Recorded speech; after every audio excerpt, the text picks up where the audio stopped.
Hello everyone, स्वागत है सभी का हमारे यूट्यूब चैनल में। आज के दिन में गणित के सदस्य सांख्यिकी में माध्यिका या माध्यक कैसे निकाला जाता है, आज की इस वीडियो के माध्यम से मैं आप सभी को बहुत ही आसान तरीके से सिखाने वाला हूं। अगर आपको गणित में कुछ भी नहीं समझ में आता है तभी भी मैं आपको 100% समझाने की इस प्रश्न को गारंटी देता हूँ, बशर्ते आप सभी वीडियो के अंत तक जरूर बने रहिएगा। तो चलिए अब हम स्टार्ट करते हैं।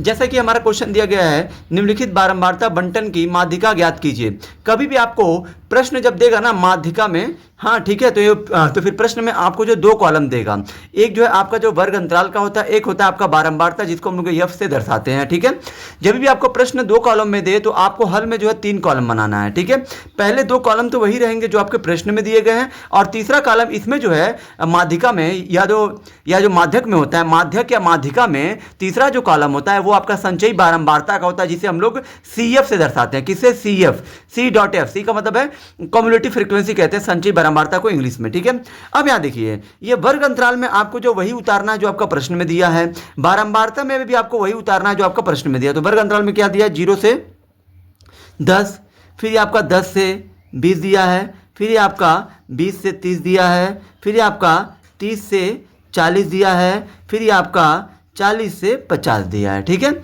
ये आपका दिया है। अब यहाँ देखिए बारंबारता में क्या दिया है? 9 दिया है, फिर आपका 8 दिया है, फिर आपका 12 दिया है, फिर आपका 5 दिया है, फिर आपका 3 दिया है। ठीक है, संचयी बारंबारता में आप क्या करते हो? तो यहाँ देखिए, संचयी बारंबारता में आप ये करते हैं कि संचयी बारंबारता में जो ये बारंबारता वाला कॉलम दिया है, इसका जो पहला संख्या है उसको आपको जस्ट का सच संचयी बारंबारता में ऐसे ही उतार देना होता है। ठीक है, उसके बाद आपको जो क्रॉस में जोड़ जोड़ के लिखना है। जैसे इसको जो जोड़ना है, 8 और 9 कितना हो जाएगा? 17। 17 को लिख दीजिए, फिर जो इन दोनों को जोड़ के लिखना है कितना हो जाएगा? 29। फिर जो इन दोनों को जोड़ के लिखिए तो हो जाएगा 34। फिर जो इन दोनों को जोड़ के लिखिए तो ये आपका हो जाएगा 37। इसमें आपको जो एक कॉलम जो है एक्स्ट्रा बनाना है। ठीक है, एक कॉलम आपको जो है एक्स्ट्रा बनाना है। एक कॉलम एक्स्ट्रा में आपको जो है यहाँ पे ये जो होता है हमारा एन, यहाँ पे आपको एन का मान ज्ञात करना है। पहले एन क्या होता है अभी आप जान जाओगे। एन जो होता है सभी बारंबारताओं का जो योग होता है ना, वही हमारा एन का मान होता है। तो फिर यहाँ पे इन सबको अगर आप जोड़ोगे ना तो यहाँ पे आपको मिलेगा ये 37। कितना मिलेगा? 37 मिलेगा। तो यहाँ पे आपको 37 लिख देना है। अब देखिए, माध्यक ज्ञात करने के लिए या तो माध्यिका ज्ञात करने के लिए जो आपका सूत्र होता है वो आपका सूत्र होता है माध्यक का यल प्लस कोष्टक में n बटा 2 माइनस सी एफ। ठीक है, ये जो पूरे के बटे में आपका f होता है। ठीक है, ये कोष्टक में होता है और यहाँ पे गुणे में h होता है। ये आपका जो है सूत्र होता है, l प्लस कोष्टक में n बटा 2 माइनस सी एफ पूरे के बटे में f कोष्टक बंद गुणे h, ये आपका सूत्र होता है। तो यहाँ पे इस सूत्र में आप देख सकते हैं कि आपको जो n का मान चाहिए, तो n का मान तो मिल ही गया। फिर यहाँ पे सी एफ क्या होता है, f क्या होता है और ये l क्या होता है ये भी आप जान जाओगे। तो यहाँ पे आपको n का मान कितना दिया है? 37। तो यहाँ पे पहले आप n बटा 2 का मान निकालिए, यहाँ क्योंकि सूत्र में n बटा 2 है तो n का मान दिया है 37। तो 37 बटा 2 से भाग दीजिए 37 में, तो ये आपका हो जाएगा 18.5। ठीक है, उसके बाद देखिए यहाँ पे आपको निकालना होता है, यहाँ आपको निकालना होता है क्या? यहाँ आपको ये देखना होता है कि जो ये n बटा 2 का जो मान है ना 18.5, इससे जो बड़ा वैल्यू कौन है? संचयी बारंबारता में आपको देखना होता है कि इससे बड़ा वैल्यू कौन है। ठीक है, इससे बड़ा वैल्यू कौन है ये आपको देखना होता है। तो आप देख सकते हैं कि इससे जो बड़ा वैल्यू संचयी बारंबारता में 17 तो होगा नहीं, क्योंकि 17 छोटा है, ये वाला है। ठीक है, ये वाला आपका क्या है? ये वाला आपका सबसे बड़ा वैल्यू है। इससे n बटे 2 के मान से मिलान करना है कि इससे बड़ा कौन है संचयी बारंबारता। तो फिर ये आपका 29 है। 29 के संगत यानी कि 29 के साथ में जो बारंबारता होगा ना, यही आपका f का मान होगा। किसका मान होगा? ये f। ठीक है, तो फिर यहाँ पे आपको लिख देना है f का मान, ये आपका हो जाएगा 12 हो जाएगा। क्या हो जाएगा? 12। उसके बाद हमारा सूत्र में दिया है सी एफ।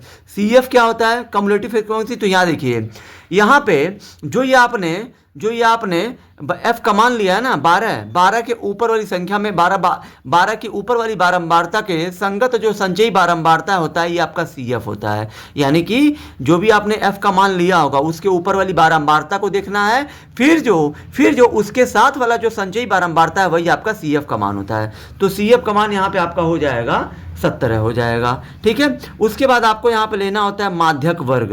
क्या लेना होता है? माध्यक वर्ग। माध्यक वर्ग देखिए क्या होता है, तो माध्यक वर्ग में जो ये आपने बारंबारता f का मान लिया, इसके साथ वाला जो संचयी बारंबारता होता है वही आपका माध्यक वर्ग होता है। ठीक है, ये आपका 20 से 30 ये आपका माध्यक वर्ग हो जाएगा, 20 से 30। ठीक है, 20 से 30। ठीक है, इसी में जो है आपकी निकलती है h का मान निकलता है। h कैसे निकलता है? इन दोनों के बीच में कितने का अंतर है? 10 का अंतर है, यानी कि हाइट दोनों के बीच में कितने की हाइट है, कितने की खाई है? 10 की खाई है, तो यही हो जाएगा आपका h का मान। अब चूंकि हमें क्या निकालना है, हमें प्रश्न बोला है माध्यिका, तो यहाँ पे आपको क्या करना है, माध्यिका का सूत्र लिखना है n/2। ठीक है, सॉरी l प्लस कोष्टक में n/2 माइनस CF पूरे के बटा अब क्या होता है, पूरे के बटा आपका f होता है और गुणे h होता है। ठीक है, यहाँ देखिए l कैसे निकलती है, l का मतलब है लोअर लिमिट, यहाँ पे मैं लिखना भूल गया। तो l जो होता है, जो ये माध्यक वर्ग में जो पहली संख्या होती है ना, वही आपका l का मान होता है, यानी कि लोअर लिमिट का मतलब निम्न सीमा। तो निम्न कौन है, नीचे कौन है, 20 है, तो 20 हो जाएगा। तो यहाँ पे l का मान हो जाएगा 20 और प्लस n/2 का मान कितना हो जाएगा, 18.5। अब माइनस CF का मान कितना है, CF का मान आपका 17 है, तो 17 लिखिए, और पूरे के बटे में f का मान कितना है, तो f का मान 12 है, तो 12 लिखिए, और गुणे h का मान 10 है, तो 10 लिख दीजिए। ये आपका 20 है, तो 20 लिखिए प्लस। ठीक है, 18.5 में से 17 जाएगा तो 1.5 बचेगा, और बटे में 12 है और गुणे 10 है, तो 10। ठीक है, अब देखिए यहाँ पे आप क्या करोगे, यहाँ पे ये हम क्या करेंगे, 20 है तो 20 लिखिए प्लस, यहाँ पे इसके जो कुछ नहीं तो 1 है, यहाँ पे 15 का गुणा 10 में कर दीजिए, तो ये आपका हो जाएगा 150 और बटे में 12 है। यहाँ पे आप देख सकते हैं कि यहाँ पे दशमलव का एक स्थान, तो पीछे से यहाँ पे दशमलव एक स्थान पे लग जाएगा। अब यहाँ पे ये आपका 20 प्लस और ये 15/12 हो जाएगा, 20 प्लस 15/12, और ये 20 है तो 20 को ऐसे लिखिए, और प्लस ये 12 से 15 में भाग दे दीजिए। ठीक है, 12 से 15 में भाग, तो 12 कम हो जाएगा, 12 3 बचेगा, दशमलव लगेगा तो 1 0, क्योंकि इसमें जो आंसर आपको जो दशमलव में लाना होता है। तो हम क्या करेंगे, ये 20 को तो ऐसे लिखिए, 15/12 का मान को दशमलव में बदल दीजिए। तो दशमलव में कैसे बदलेंगे, यानी कि 12 से, यानी कि नीचे वाली संख्या से ऊपर वाली संख्या में जब हम लोग भाग देते हैं भिन्न में, तो ये जो दशमलव में बदल जाती है। तो वही हम दे रहे हैं, 12 से 15 में एक बार में गया तो 3 बचा था, दशमलव बढ़ेगा तो 1 0 बढ़ेगा, फिर 12 दूना 24 हो जाएगा, फिर यहाँ पे 6 बचेगा, दशमलव अड़े तो 1 0, फिर 12 बचे क्या हो जाएगा 60, यानी कि ये आपका आ रहा है 1.25। ठीक है, ये आपका आ रहा है 1.25। ठीक है, अब आप देखिए 20 और 1 कितना हो जाएगा, 21, और दशमलव में 25 है तो 25, ये आपका हो जाएगा क्या, माध्यक जो हमसे प्रश्न में पूछा था, यानी कि 21.25 इस प्रश्न का उत्तर होगा। आई होप कि आप सभी को ये वीडियो बहुत ही ज़्यादा पसंद आई होगी। अगर आप हमारे चैनल पर नए हैं तो हमारे चैनल को लाइक, सब्सक्राइब और शेयर जरूर करें, जिससे आने वाली वीडियो की नोटिफिकेशन आपको मिलती रहे। धन्यवाद।